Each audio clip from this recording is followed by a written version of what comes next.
tignan mo. Ano yan? Wanted? Sino wanted, ikaw? Hindi ako yan. Yan yung deer, yung 99 nights.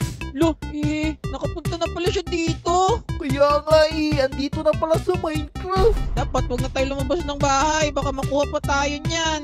Oo, pero kailangan muna natin balitaan yung mga kaibigan natin para makaiwas sila. Oo nga no. Paano kaya to, Eson? Kailangan nating maganda. Oo, pero puntahan muna natin si Jake. Sabihan natin. Tara. Baka nakuha na yun ng deer. Naku, sabi pa nga nila, itong deer na to, nangunguha daw to ng bata. Nako po, lalo na yung mga walang ligo. Naligo ka ba? Mayroon kami swimming pool Ay, ako pala yung hindi naligo. Lagot ako. Tara na. Ayun si Jake. Light to, Jake. Jake, ano ba yan? Nang scam ka na yata na naman Di naman, kinausap kasi ko nitong villager na to. Sabi, delikado daw tong nasa poster sa sa bahay. Oo, delikado talaga yan kasi nangunguha yan ng bata Yan yung nasa Roblox. Naku, anong gagawin natin? Pati pala rito nakapunta na rin yan. Oo, tapos sabi nila, hindi lang daw yan isa, marami yan sila. Kaya pala, bawat siguro isang gantong wanted sign na to, isa siguro yan talaga, tao-tao. Oo, naku, kailangan natin tulungan yung pulis, kailangan natin maubos sila. Naku, nakatakot naman. Teka, paano natin sila lalabanan? Suntukin natin. Tama, tara, suntukin natin si Jake. Malaki yun. Dala ko lang rito, stick. Naku, paano na yan? Bago yan, puntahan muna natin si Aling Uling. Baka makatulong siya sa atin. Sige, pwede rin naman. Kaso, baka natatakot na rin yun. I-try lang natin. Tara. Ano to? Ba't meron ng mga bars dito, mga harang? Siguro, pinoprotekta na nila yung sarili nila. Ito nga Jollibee, nag-close na. Naku, ready na sila kasi merong susugod dito ng mga ganyang deer.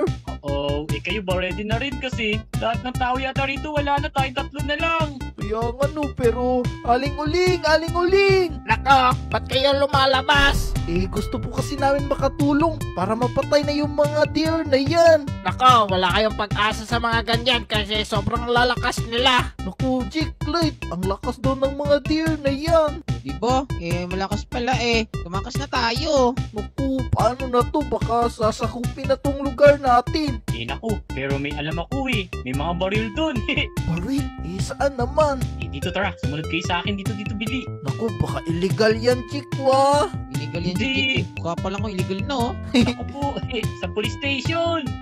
Police station. Baka madakip tayo ng police kasi mangunguha tayo ng baril dito. Naku, kaibigan ng daddy ko yung mga police dito. Basta pag kailangan natin ng gamit para sa kabutihan, pwede daw tayo kumuha dito. Sa bagay, nag-training naman tayo sa pagka-police, di ba, Clyde?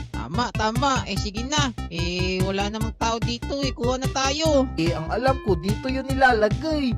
Daming baril. Kuha kayo tag-iisa. Wow! Heavy rifle pala to. Kuha rin kayo basuka. Grabe, kuha pa tayo bala. Oo, kuha ka bala para syempre marami daw yun sila. Tara na. Wait lang, sakto ha. Medyo pagabi na. Saan naman tayo pepwesto? Ganito, meron ako naisip. What if doon na lang tayo sa bubong ng school? Kasi balita ko, dumadaan yung mga deer doon sa tulay Doon pala sila galing. Sige, tara. Puntahan natin doon. May English ka pa nagawa what if ka pa ngayon. Lupit mo naman, Clyde. Ito na pala yung paaralan, no? Wow, ito na pala yung school. Saan ba yung daanan dito papuntang bubong? Nakikita ko na sa gilid lagi ako nag-release ng bubong Kaya pala minsan pag klase, mayroong maingay dito sa bubong. Si Jake pala yun. Kala nyo manok no.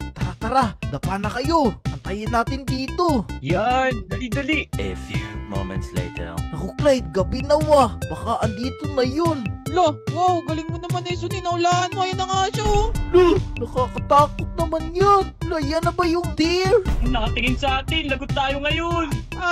Parang gagamba. Barilin nyo. Barilin nyo, yeah. Yeah. Boom! Basic lang pala yun Anong basic? Di ba nga sabi ni Aling Uling marami daw yun. Isa pa lang yun. Naku! Sige, ihanda nyo na yung baril nyo. Bigla silang nakapasok barilin nyo na agad! Grabe ang ingay nila Ito basuka Woo! Boom! Naku! Kunin nyo na dali. Si Aling Uling, kawawa yun. Sige, protektahan natin si Aling Uling Iya, ratatatat. Lala,